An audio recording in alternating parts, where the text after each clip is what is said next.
Awesome. Thank you, everybody, for joining us on Farm for Dreams Euphonium Summit. Soon to be with, I know this is a recording that you'll be able to see in September 4th through the 8th up here. Still getting used to it. I have Adam Frey, one of the world premiere euphonium artists, super fan, myself, and someone who's provided a lot of inspiration to my journey for euphonium. Adam, the floor is yours. Hey, hello, everybody. Thank you for being here. We've got a lot of different questions to go through, but I wanted to start by just introducing myself.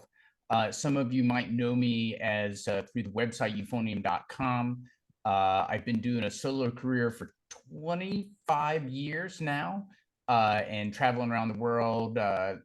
Did about 10 or 12 CD recording projects before CDs are gone now, and have commissioned over 150 pieces for euphonium and tuba euphonium ensemble that have been written specifically for me, and some really exciting projects with that. Kevin Day is going to be writing a new piece for me for euphonium and string quartet, which is a new avenue that I'm going to be doing some work in November.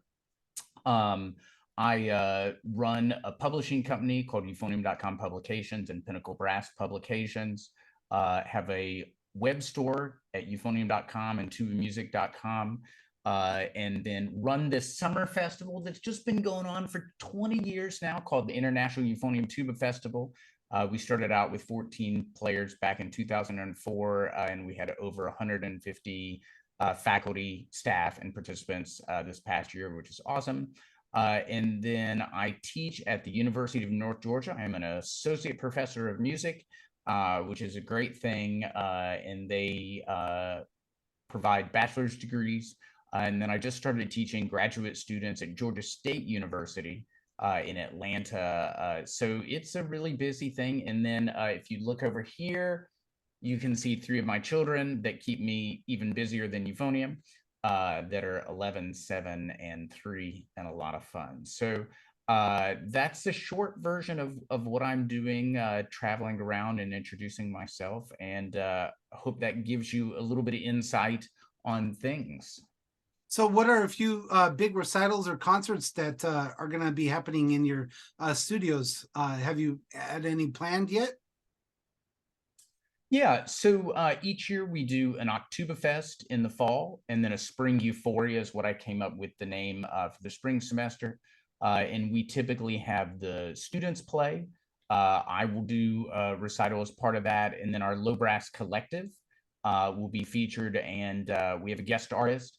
For Oktoberfest this year, we're going to have Aaron Campbell from the University of Tampa join us, and so that's sort of one of the big things. The other big fall event I have, and I mentioned it earlier about the string quartet, is I'll be doing a recital on the Emery Chamber Concert Series with the Vega String Quartet, which is a very unique situation for euphonium to be a string quartet.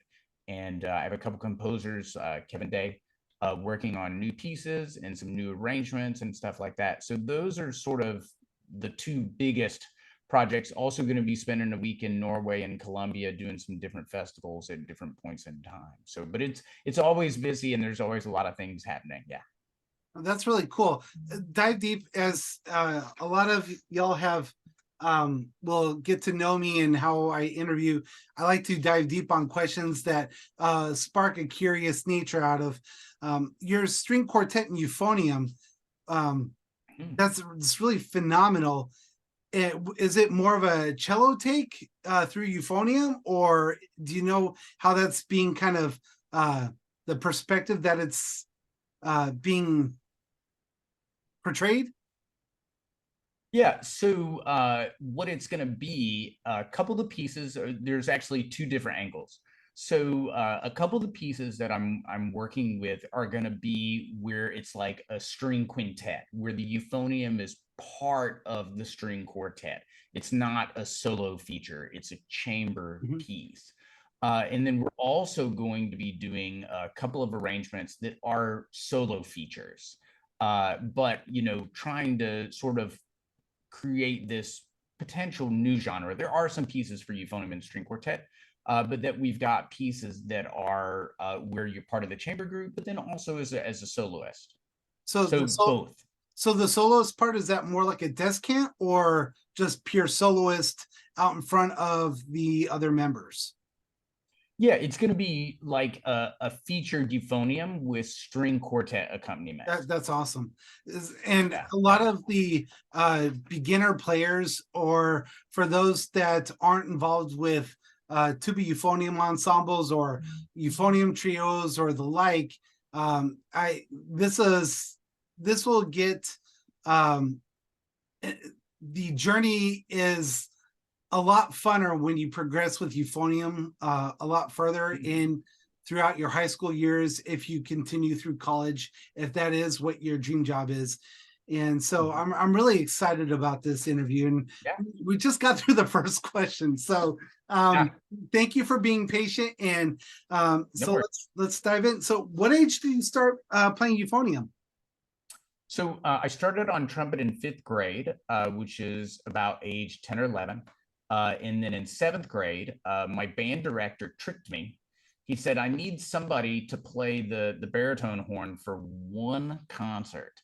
And anyway, it's been, let's see, I think I'm up to a 35-year concert at this point in time.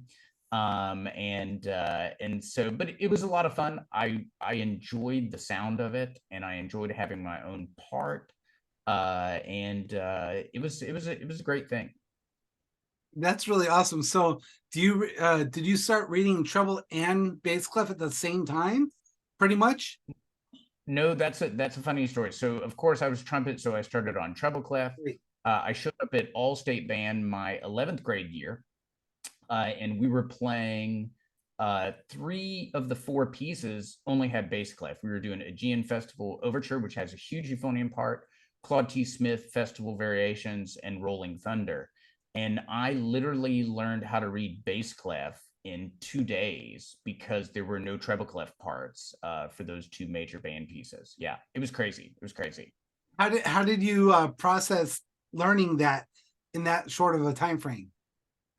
I wrote in lots of fingerings and note names, and I just crammed it. It was intense. The funny thing was, I was actually got second in the audition. So the first chair guy had some problems playing some of the solos. So the conductor was like, hey, can the second chair player play some of those? And anyway, so I messed him up the first time because of course they were in bass clef, but I learned my treble clef, so I was ready at the next audition. Do you remember who your conductor was for that region? We had my 11th and 12th grade year, we had Arnold Gabriel was one of them, and then Tony Maiello. Yeah, so it's crazy. That's cool. What was the biggest let's continue with the questions. I'm gonna get out of sync here. When did you start taking private lessons did you start taking them on trumpet first? No, I never took private lessons until my senior year in high school. I started to take lessons from David Randolph, who is a professor then at the University of Georgia. And I was medium seriousness, like for a high school kid, but I was not really intense. I didn't sort of turn that corner until my sophomore year of college. And I know that's one of the things you're going to ask me about fundamentals later, and that aligns with that period of time. That's really awesome. So I'm assuming you're first chair throughout high school? I was first chair. Well, actually, my high school, we were very loyal to older students. So in your privilege. I wasn't first chair until my senior year, and there was another good euphonium player, but we were always in all-state band together. But I always got higher chairs in all-state, but I was behind him in high school band, but he was also a year ahead of me, so it's okay. We're still good friends, and we had a great time then. Does he still play? But yeah. He does not. He does not. But we're friends on Facebook, and he occasionally we talk about the old high school times.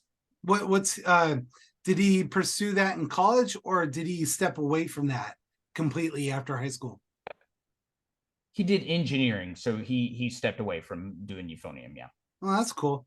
Well, there's a lot of I've noticed there's a lot of those who have stepped away from playing euphonium over the years and from high school, and then they're just now coming back to it 20, 30, 40 years later and picking it back up because they regretted not keeping up with their chops, or they have that nostalgia feel seeing that euphonium, and so yeah. Actually, one of the guys from college just reached out to me about 2 months ago, and he was in the college band and had stopped playing for must be 20 years. And anyway, turns out that he lives maybe 15 minutes from me, and he bought a mouthpiece from the euphonium.com store, and he's back into playing. So it's really, really awesome. The question, did you hand deliver it? I did not, because there's a massive shortage on Dennis Wick mouthpieces. So he had to wait for quite a while and stuff like that. So we sent it directly to him. That's cool. That's really cool. Let's go on. There's so many questions that I have to just dive deep on that. So when did you first realize that you wanted to pursue this as a dream job, a career? Yeah, it was probably like my sophomore year in college. I had just done the Mendez Brass Institute out in Tempe, Arizona, and I loved the euphonium. I loved progressing. I loved improving, and I thought I was a naive optimist. I still am a naive optimist, and thought, man, I would just like to do this. And so my two goals in undergrad were that I was either going to be an international euphonium soloist or a middle school band teacher, because middle school is such a pivotal moment for musicians stuff. Yeah.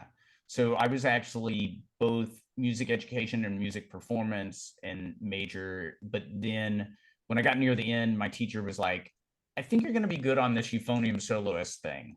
And I was like, okay. So he said, don't finish your ed degree. You got 10 years if you want to come back and do it. So that's where that happened, sort of sophomore, junior year of college.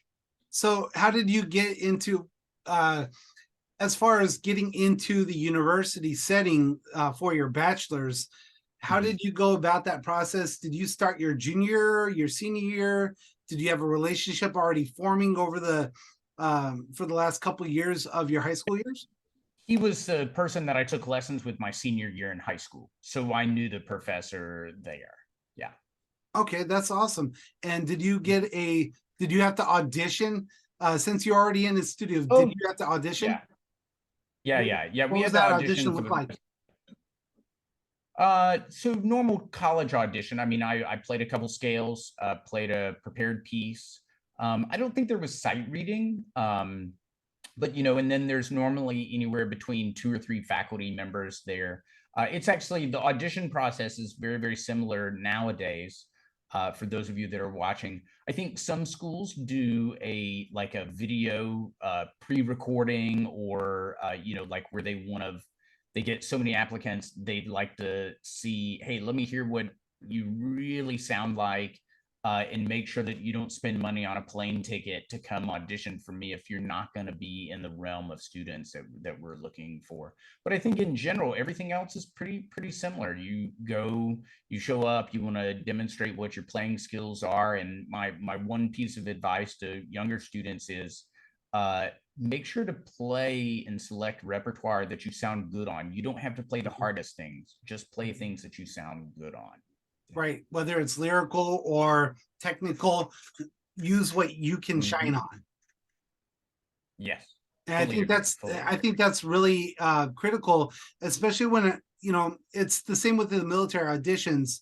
When I went to audition for the military band and was selected, it was, what can I showcase my abilities and talents to? And yeah, that's exactly what. Be yourself. Yeah. The biggest challenge I see is students selecting, this is both on the graduate and undergraduate and high school level, is they pick music that's too hard, and then it doesn't show off their skills and it doesn't represent them positively and stuff. So that would be the main takeaway.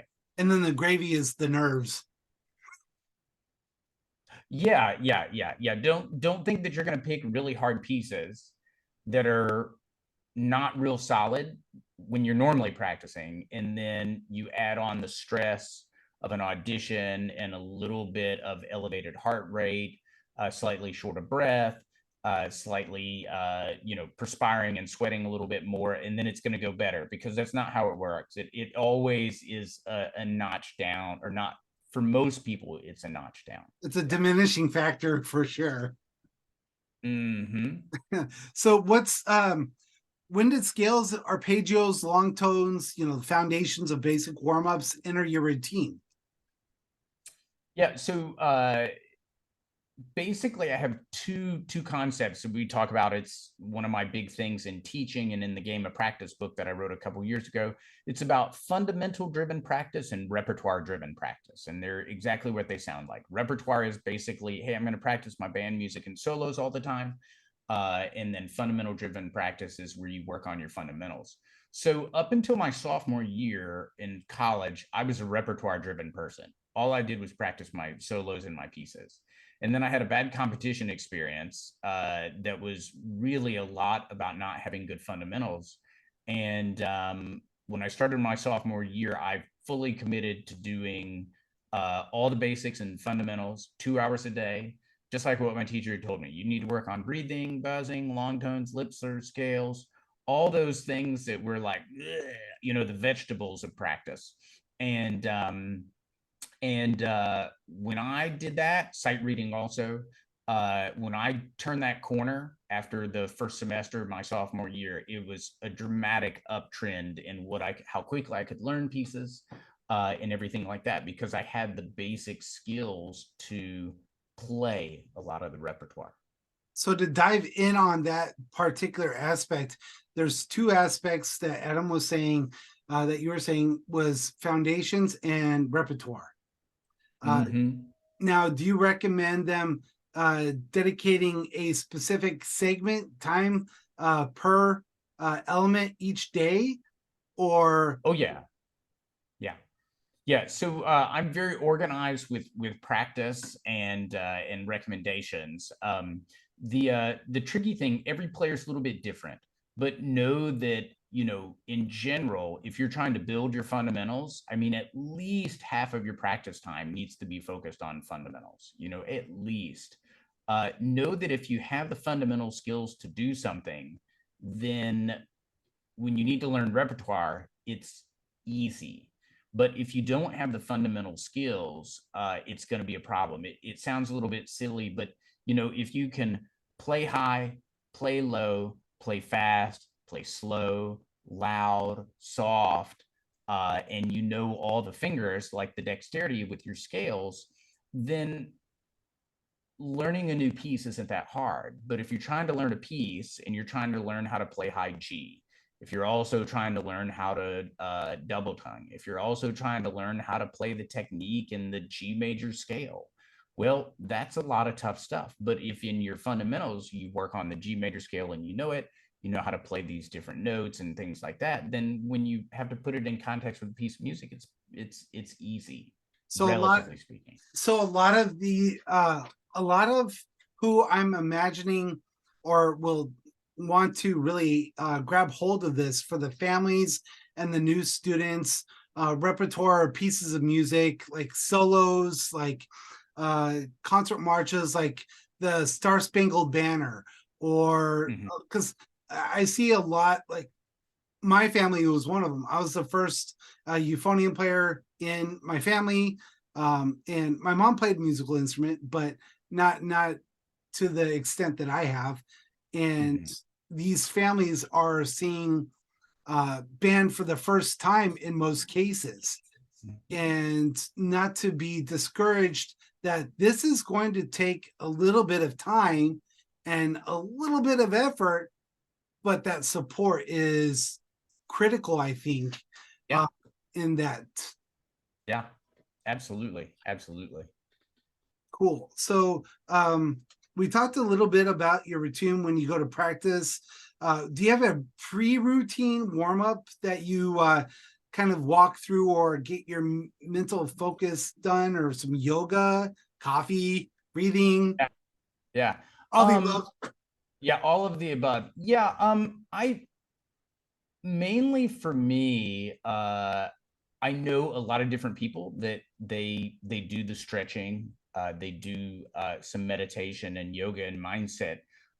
I've never felt the need to do that. I'm very like work ethic oriented. It's like, hey, go through, get what needs to get done. But I do use a lot of tools. So like I do a lot of breathing exercises. I've got like a breathing bag here. I use one of the Ultra Breathe devices for resistance training. I also do a fair bit of buzzing on an embouchure visualizer in the mouthpiece. I think the main thing is to know what you need. And if you need 3 or 4 minutes to like get your mind focused and get rid of distractions, then take that time. If you have physical tension, then you need to do a little bit of stretching. But for me, that's not anything that I've felt that I've needed to do, but I don't have the need that's created for that. Like I can mentally come in and get focused. Physically, I do a lot of other exercise and I'm in good physical shape. So like the stretching's not going to be as big of an issue for me. And the coffee is always very, very good. Well, this brings me up to the really awesome next question is, what equipment did you start with when you first started to learn instruments, especially euphonium? And I know we talked before this, you have some really awesome apps that you'd like to share. So I'll let you Yeah. go for Yeah. it. So equipment, like I started out on a Yamaha 321 euphonium. And then my parents were kind enough in early high school. I said, I'd really like to have my own euphonium. And they were like, well, we don't even know what that is. I said, well, if it can have 4 valves, the bell can go up. And if it's silver, that would be amazing. And so they got me a Jupiter 470, which was like right when they were first making the copies of the Yamaha 321. As far as tools, I got to tell you, I was clueless in high school, in early college. I didn't really practice with the metronome. I did not practice with the tuner until I remember a vivid lesson my sophomore year that my teacher gave me a Korg tuner. He was like, "You need to go practice with this." And I came back later that day and I said, "Hey, I got a funny question about this high F. When I play it and it sounds right, it's like 25 cents sharp." And I said, when I play it and it says it's in tune, the note sounds wrong. And he goes, "Adam, think about it." And I was like, I really don't understand. He goes, "How long have you been playing it wrong?" And I was like, "All the time." Yeah. He said, "So that's why your sharp note sounds right, because you've always played it sharp. But to me, it sounds wrong." And I was like, "Oh." So he also sort of said, he didn't say it, but it was implied. Like, so think about it when you play it right and it sounds wrong, how messed up your perspective is. Right now, I'm definitely a tools-based practicer. I try and get my students to spend a lot of time with metronome, tuner. So really quick to pause on that note. What tuner do you recommend? What metronome are you using that you get your students like hooked up with if they don't already have one? Because a lot of these parents or students they're clueless like you were when you're starting out with band. Yeah. I use tonal energy because it's a really good, easy graphic and stuff like that. A lot of people like it. Is that an app? It is an app. Yeah. Yeah. It's a very well-known one that lots of band directors use. I think it's maybe like, and it's got a smiley face for when you play in tune, like there and stuff like that. Awesome. So I use it now. I know my practice streak looks really bad because I don't use this. I use tonal energy on my phone and not on my iPad. But the iPad looks much better here. The other app that I like to use is called Zoom Handy Recorder, and it's a graphic like this. Oops, sorry. It's a graphic like this, so you can see whether it's loud or soft, different things like that. Long note, short, short. So that's sort of a nice thing. And then I like to use a decibel meter, which is great. Get a good microphone that can go on your phone or tablet so you can get a good quality recording. And then, of course, like I was talking about, the breathing bag, embouchure visualizer, great things all the way around. Those are the most basic things.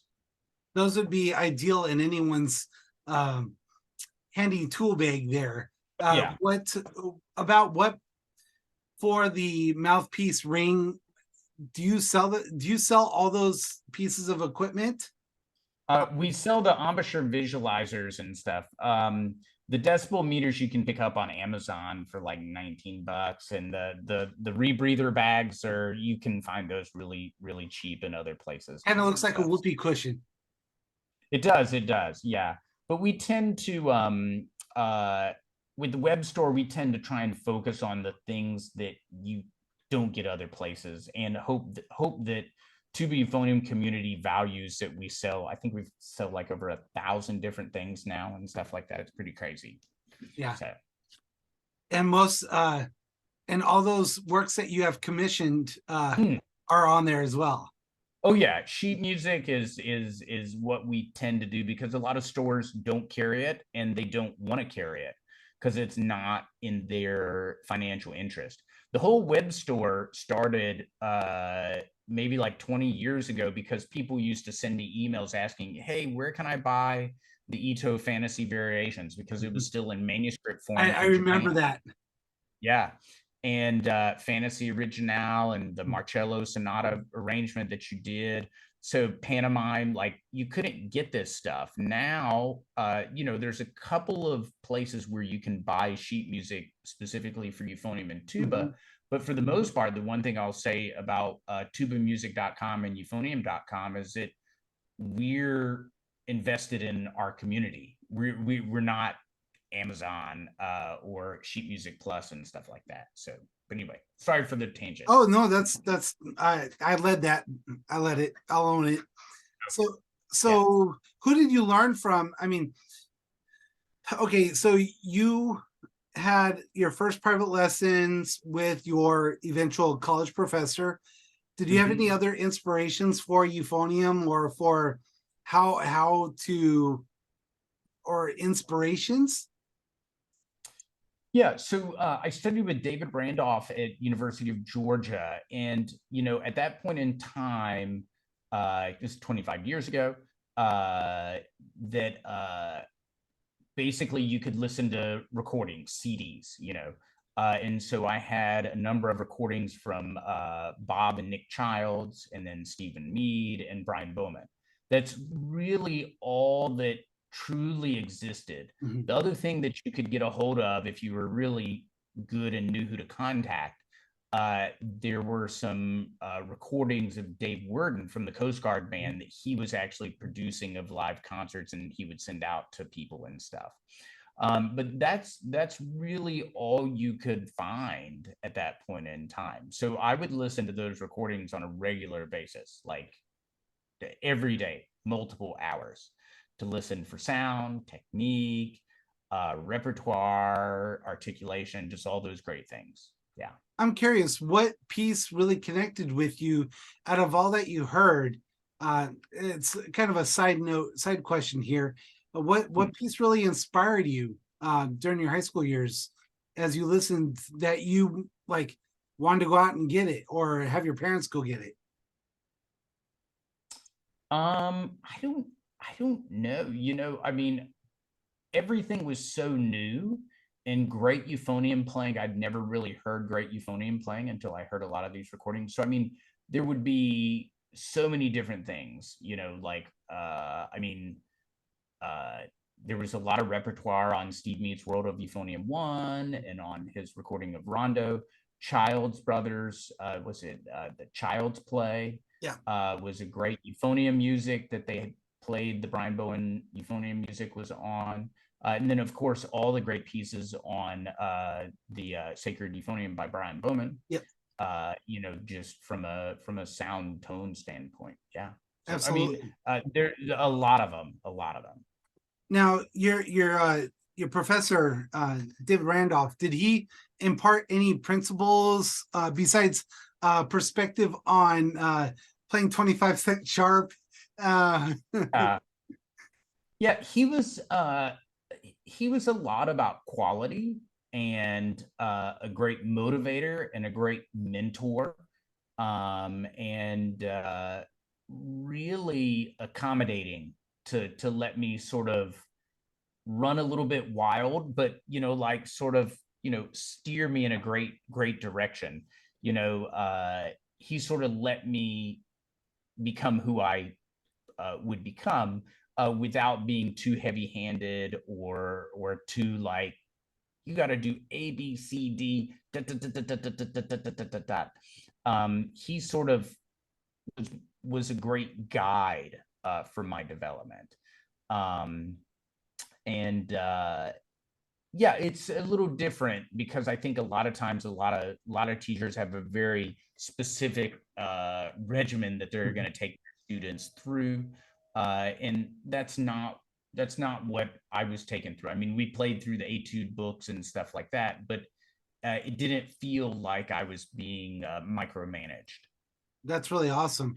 And Yeah. that's really spectacular. Any other sayings that he would any quips, anything that he could So the funniest thing is that I would occasionally come into a lesson and tell him what I learned that week, or I can play a 3-octave B flat scale or a 4-octave E flat scale, or I can play this at this tempo, and he would sit back and cross his legs and go, show me. At which point in time, I almost always would implode and not be able to do it because the pressure was on. But I did like it when I would walk and be like, hey, Dr. Randolph, I was able to do this, and he'd be like, show me. And then I wouldn't be able to do it in front of him for the pressure. And I'd be like, I promise you, I was able to play that 3-octave B flat scale in the practice room. And he basically said something to the effect of, doesn't sound like it to me. That's awesome. So when did you start competing in competitions besides just the region and solo ensemble? So that all started in college. I did tons and tons of competitions. I basically, I knew that was going to be a way to establish myself and also to establish euphonium in competitions where euphonium wasn't traditionally there. So I started doing tons of concerto competitions and scholarship auditions and things for not just euphonium and tuba, but for all instruments. Mm-hmm. One of the things I had a lot of success in was concerto competitions with orchestra for young artist competitions, and it would be against pianists. I did one with the Zealand Symphony Orchestra here in Atlanta, and I auditioned, and there was this amazing pianist that also auditioned. They didn't know what to do with the euphonium. So they ended up actually giving 2 first places, and we both got to play on the concert. But I know what happened. There was a famous double bass player that was their guest judge, a guy named Gary Carr, and he was an ambassador for the double bass. He was one of the first guys to make double bass a solo instrument. Well, he was a judge. So he was one of the judges. So, like everybody else was like, hey, the pianist, we need to let them win. And he was like, no, the euphonium kid, that guy is amazing. You have no idea how good this guy is. And they're like, but we don't know what to do with euphonium. Like, this isn't, we know piano, and it's like, no, this guy has to win. And anyway, the discussion was basically that they gave 2 first prizes. And there were a lot of competitions that were like that, I would get a letter back. It was like, hey, we don't normally let euphonium in this. And I'd be like, well, I mean, your rules don't say that you can't let euphonium in it. And yeah, that happened with Fort Collins and Concert Artists Guild. A lot of competitions that never had euphonium or tuba in them and stuff. So that's so great. That was a big change. That is a great perspective, Adam. When you find, if our students find a competition that doesn't necessarily say euphonium or tuba or their specific instrument, then they can just go ahead and apply. I mean, I tell people all the time, what's the worst thing they can say? No. That's correct. Yeah. Why not? Yeah. Yeah. And in the end, I got the Fort Collins Young Artist Competition was great. I sent in my application. I got a phone call. They said, hey, we don't let euphonium in. And I said, well, will they at least listen to my audition recording? And they're like, I don't know. And I was like, at least let them listen to the audition recording. So they listened to the audition recording. They advanced me to the top 10. And the lady, she called me back after the weekend, after they the same reviewed, lady? Yeah, the same lady. And she was like, they loved you. And I was like, oh, well, that's great. I sent them a recording of the Cosma Concerto. And she goes, and I still remember her saying, she's like, all right, they're going to invite you to the next round. But again, I want you to know, we've never had a euphonium player.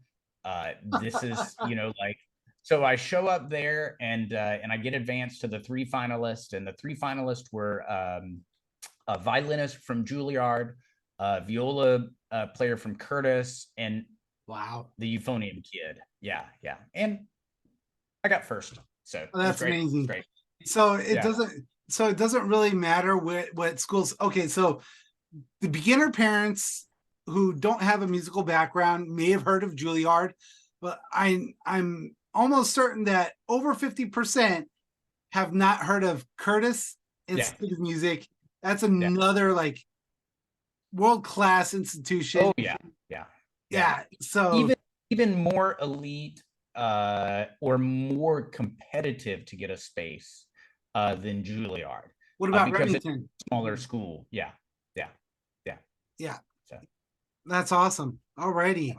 So let's see. Moving on to the next one. That's awesome. Show me. Yeah. That's still sticking with me. Yeah. What 3 things would you wish you could have applied when you first started learning euphonium that you teach your students now? How to assess whether you're doing things right or wrong in your practice. Like, so many times you think you're doing something right, and then you find out that you're doing them wrong. So that's why I like to have the tools, whether it's a visual recorder so you can see short, medium, and long.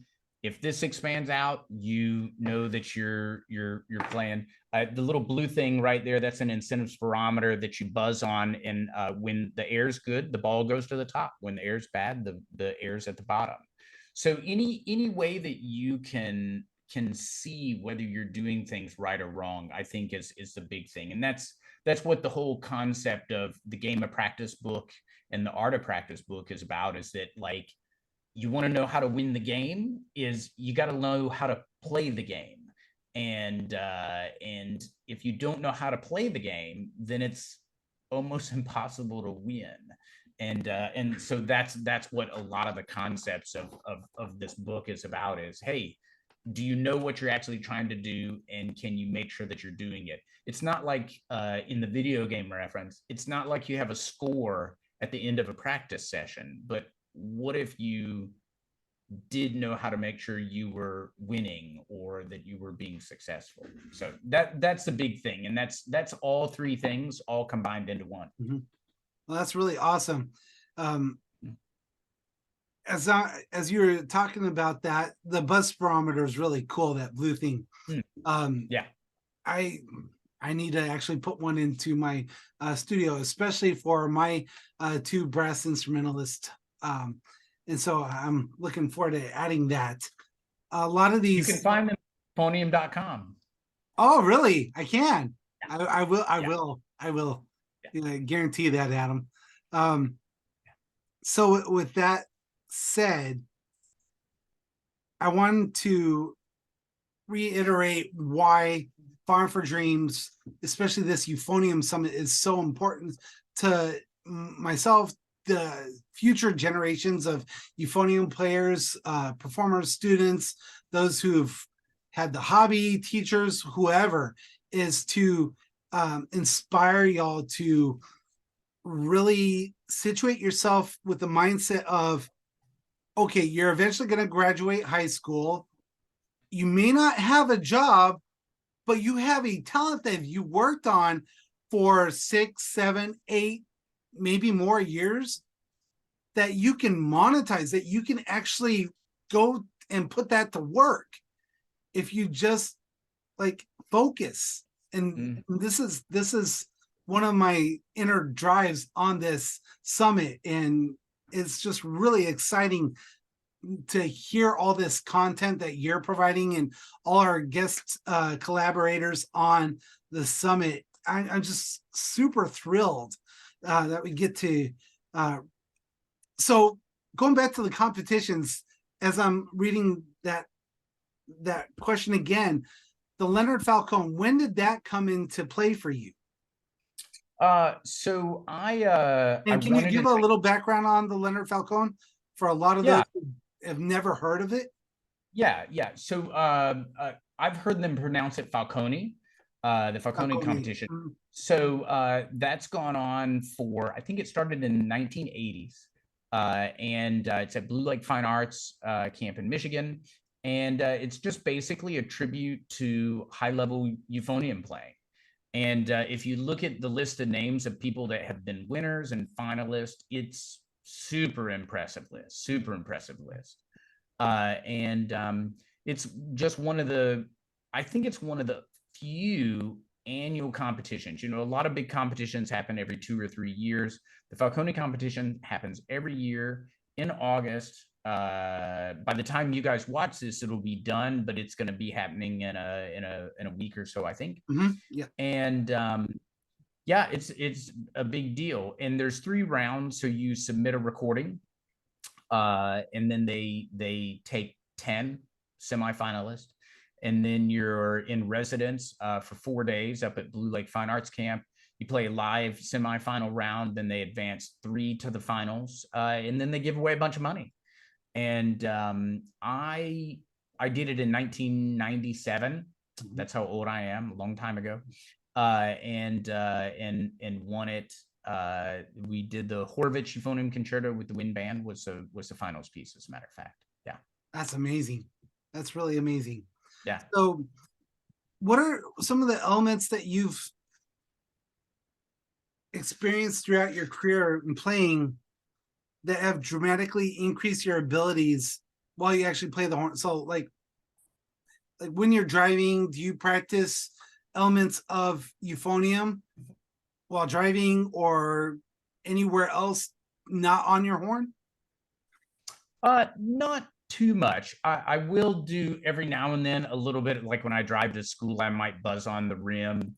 I might do some easy breathing exercises, but I think it's very, very important that your driving is the #1 important thing. There's nothing that you need to be doing that supersedes managing your vehicle, as a matter of fact. Well, but yeah, I don't do much in that way. Yeah, that's cool. Do you see any of your students kind of practicing in the hallways without their horn? Every now and then, not too much. It should probably be more, as a matter of fact. What would you like to see more of? Oh, well, I mean, you want to see students, whether it's actively listening, you know, like instead of scrolling through videos, why don't you actually actively listen to some quality recordings and repertoire? And does your school provide a larger selection since you're in, in the cohort there? Does your school actually provide those for them to go to the library and listen to? I know a lot of libraries are picking up more and more selections for music, but I mean, there's Spotify, there's all sorts of resources online. I think the students are, well, I don't need to think. I know that the students use Spotify and YouTube. So I direct them to make a YouTube playlist that does that. Then the other thing I also encourage them to do is to actually make a highlight reel. You know, like chances are with active listening, there's probably out of a 10-minute piece, there's probably only 2 or 3 minutes that you're like really keen on. So make a highlight list of like, hey, here's the exact parts that I really like to listen to that motivate and inspire me. Yeah. That's really awesome. That's a great takeaway there. A really awesome takeaway. Let's see. What process we've talked a little bit about this, but what's your process in practicing articulation and phrasing? I mean, articulation is a big thing. Just making sure that articulation is clear and precise and consistent, and in that you're getting the variety of what you think you're doing, whether it be short, medium, and long, or accented, marcato, staccato. Like this is not a bad sales pitch, but the whole part of the second book, The Art of Practice, and if there's a screen share, am I allowed to screen share? Let's see if we can. You have to make me co-host. Yeah. There's a whole huge chapter in the Game of Practice on articulation where we really do a deep dive on different things. Oops. Nope, that's not what I am. Super band geek dad. So you're fine. You're fine. You did your screen share. Right. I am trying to figure out this technology. So so if you go to participants and you right click on me. Okay.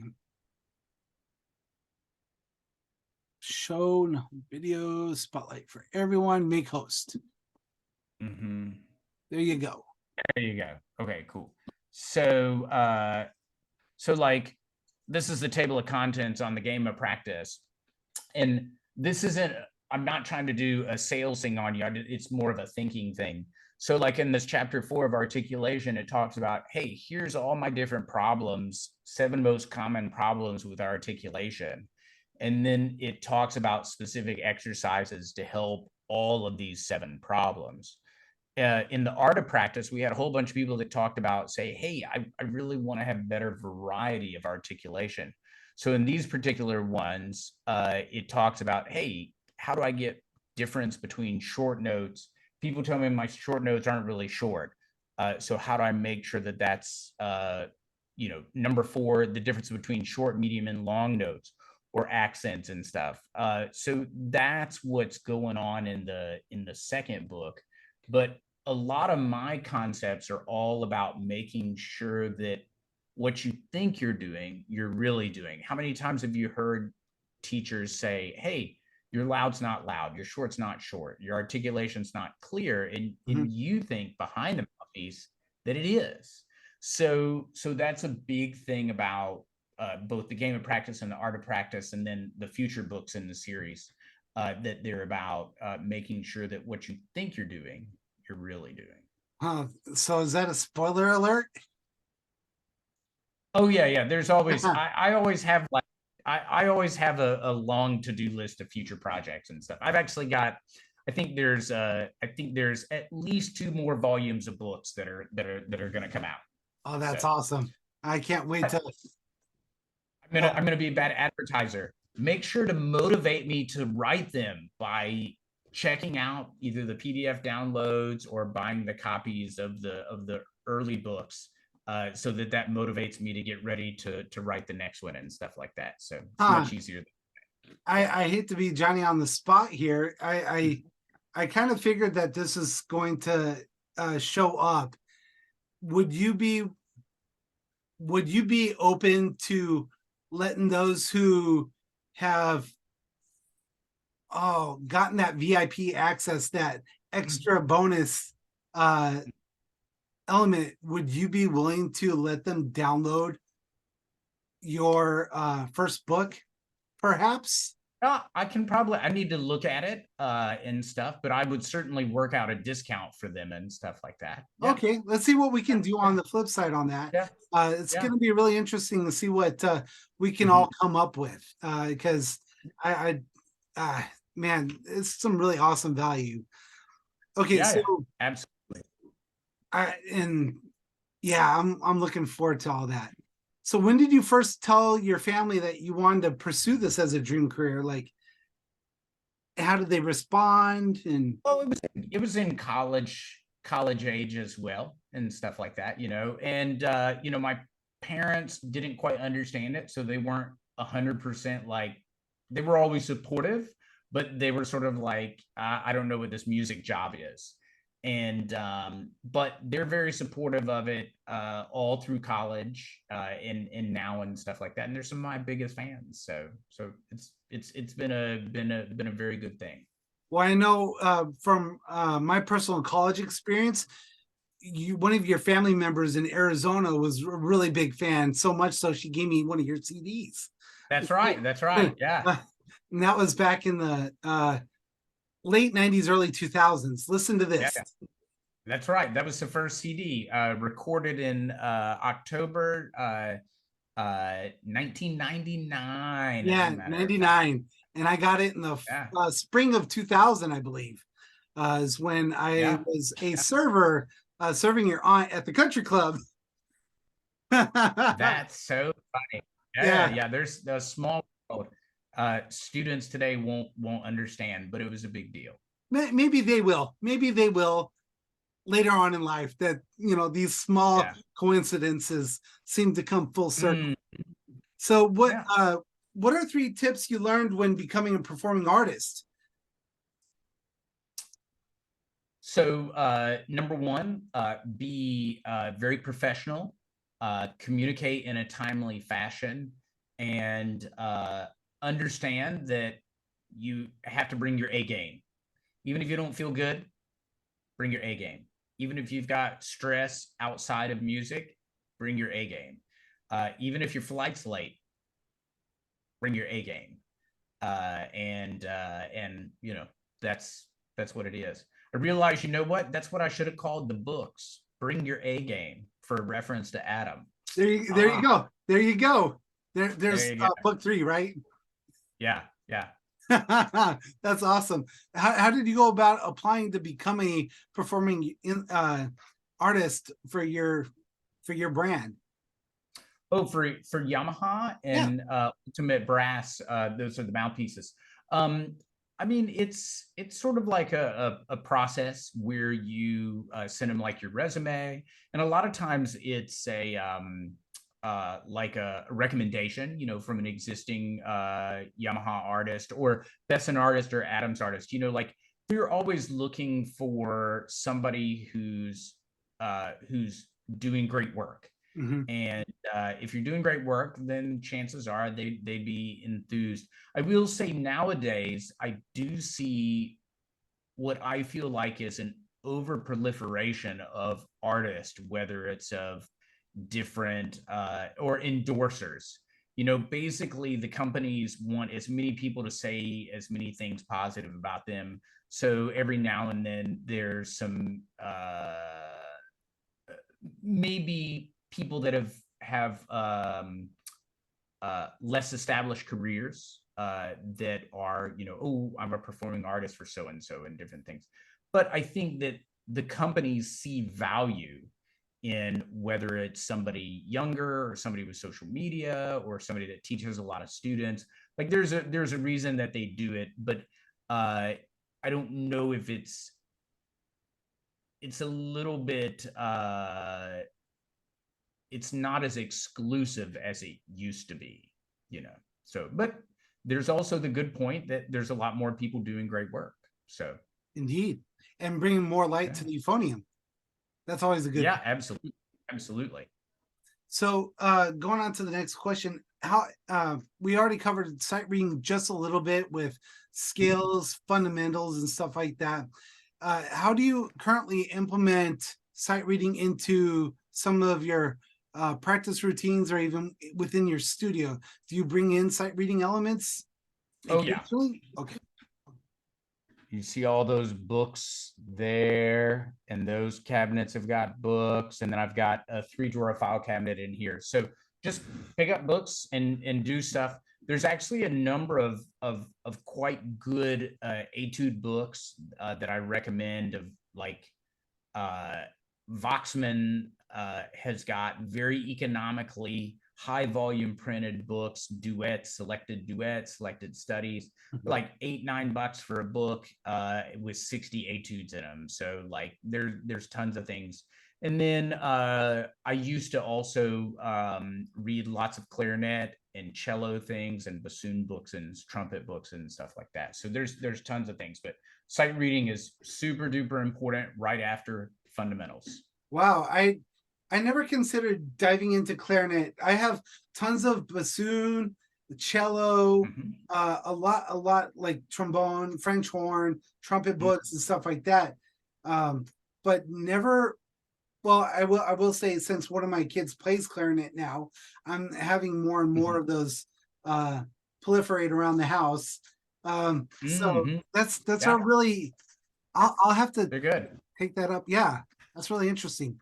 How important is, we talked about this in one of our other conversations, talking about solfege and the 1-2-3s. And a lot of, I know for a lot of beginners won't know the terminology, and especially the numerical aspect to music notation. Those who have traveled or are international, America does typically teach that in college. And I know I didn't really pay attention to my music theory classes on the musical notations. And so when I went to Indo, I was like having to refresh myself on that information. How important is it for you to utilize the solfege in those numerical notations? And how have you seen these utilized throughout your career in travels? Yeah, I'm not that much, believe it or not. I think, you know, every now and then there's a little bit about solfege. I'm actually a 1-2-3 person because that's, you know, I was taught the scale numbers instead of do re mi fa sol la si do. But you know, I don't see it utilized a lot.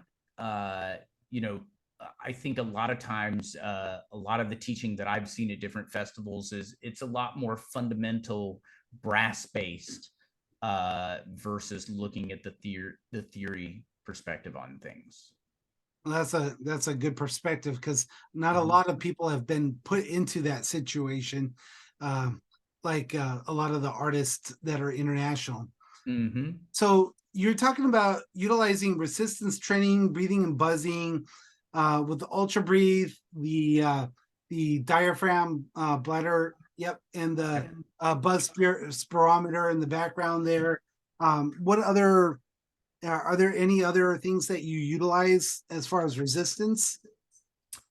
You know, the other thing I tend to use the concept of resistance training into the practice. So, you know, if you have long phrases and the tempo is, say, quarter note equals 80, well, if you practice it at quarter note equals 66, it becomes a lot harder.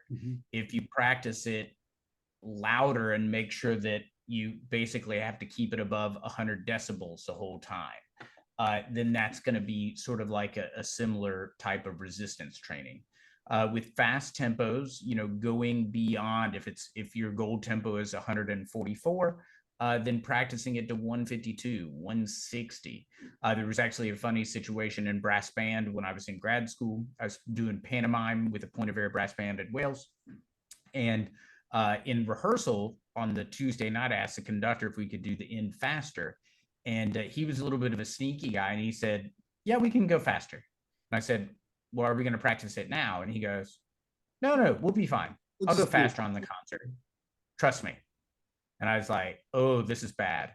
So anyway, so I practiced it so fast. And when we got to the concert, of course, he was a little turkey. And he took it like crazy fast. 180, yeah. And in fact, I was ready for it. I had blitzed through that like nobody's business. I was ready. I knew he was going to be a scoundrel. And anyway, it was fine. And most of the cornet players, they stopped playing because they were laughing so hard. So those are just a couple examples of resistance training, of getting things beyond what they need to be, whether it's outside things or it's internal things. The other thing I like to do a lot of times is work on articulations down low, because of course it's much harder to articulate down low than up high. Then when you move it up high, then it becomes really easy. So I have a whole, that's likely gonna be in book 4 and stuff like that. So, but I gotta get through, gotta work through these other ones first. Right, indeed. When did you start teaching others to play euphonium? I actually taught when I was in undergrad at University of Georgia. I taught a number of high school kids. And in fact, one of them is a fellow named Adam Lassard, who's in the U.S. Army Band in Washington, D.C. right now. So anyway, it's just a little bit of a funny thing that he came and studied with me in high school. And there was a funny lesson that I guess it was like his second or third lesson. He vividly remembers this. I don't remember it. And I basically asked him, I was like, do you want to do this, or are your parents making you do this? Because if your parents are making you do these lessons, you don't have to do them. I mean, you need to want to do them. And anyway, that was a life-changing moment for him. He said, like, he remembers, he was like, well, I'm going to make sure and do what I'm supposed to be doing and practice hard. So yeah. That's awesome. That's really cool. Yeah. What opportunities do you see euphonium students having now, or hopefully pretty soon here in the future, that we could start preparing for, or they could start preparing for, or take advantage of now? Yeah, so I think, like, as far as employment opportunities, you know, the age of the adjunct part-time professor is, and specialist, is huge. Like, there's a trend in higher education that they're hiring people that are specialists and hiring them part-time. Now, what that creates is a situation that you can create what I call a portfolio career. There's other people that have done that, like where you're doing some high school teaching, a little college teaching, a little freelance playing, and then you look at what else is the skills that you need to have. Like I technically have a performance degree on tuba as well as the euphonium degrees, and I also play badly a little bit of trombone. You know, having a variety of skills I think is important, whether it's doubling on euphonium, trombone, and tuba, playing in a variety of styles, whether that's jazz, Latin, musicals, things like that, and Dixieland. So I think you really have to build, like, we have a lot of opportunities, but they're portfolio part-time opportunities outside of the military band situation. And even a university job is a portfolio career. You're getting hired to do a variety of tasks. You're not getting hired just to teach euphonium. You know, to my knowledge, there's only the University of North Texas has a singular dedicated person that they do euphonium completely.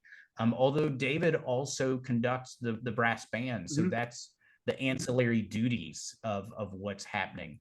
Other people are teaching euphonium, but also running chamber music, or they also are doing, like my position. I technically do all low brass. And so I will teach a little bit of the trombones, euphoniums and tubas primarily. Also conduct the low brass collective. I also recently have started teaching a performance seminar that's open for all instrumentalists about being a soloist and performer. And then I also do an entrepreneurial musician class as well. So like those are all things that are part of that portfolio. That's awesome. That's really And awesome. music business, to sort of go along with that, the music business side of things is crazy. You've got to figure out what different angles and opportunities there are. As far as they relate to my world, I had all these emails of people asking where they could buy music. And so I created a music store that's 22 years old now and went from 5 pieces to over 1,000. We also are able, as a side thing of that, about variety, we're able to give scholarships for competitions and stuff. The International Euphonium Tuba Festival started out as a small, unique thing, and now we're at year 20. I may be wrong, but I think that we're one of the longest running festivals, annual festivals. ITEC only happens every other year. There's the Hokkaido Tuba Euphonium Institute has been going on for a long time, but I don't know if they shut down during COVID. And then you have the Deutsche Tuba Forum, but I don't know what their level of consistency is. We were able to continue. We did a huge virtual event with almost 400 people involved during COVID and stuff like that. So we've not missed a year since we started. So, but looking for opportunities and creating your own opportunities is super duper important. Whether it's through new pieces, new commissions, new venues like string quartet or orchestra, or So I think the opportunities are what you make of them. Indeed. I totally agree with that. So any final, I had a question that we went over kind of before this took place, is if our players could read one book, if they were so inclined to do such, that you would recommend to start with, what would that be? That can be that too. Yep. No, this is at the bottom of my list of the 5. But the things that I would say is 7 Habits of Highly Effective People by Stephen Covey. It's a great book. Outliers by Malcolm Gladwell, that talks about how you become successful and understand how you become not just part of the mass. The Savvy Musician is a great book on music business. Wind and Song by Brian Fredrickson and Arnold Jacobs, just amazing stuff. So the 7 Habits is about how you organize your life. The Outliers is understanding how you need to be and what you need to do to be successful. The Savvy Musician is for your business entrepreneurial mindset. The Wind and Song is about your fundamentals and about the history of amazing players. And then the 5th one is sort of the game of practice and the art of practice. And why I have those on there, not because I wrote them, but because they organize your practice. They make you think, are you doing things correctly or not?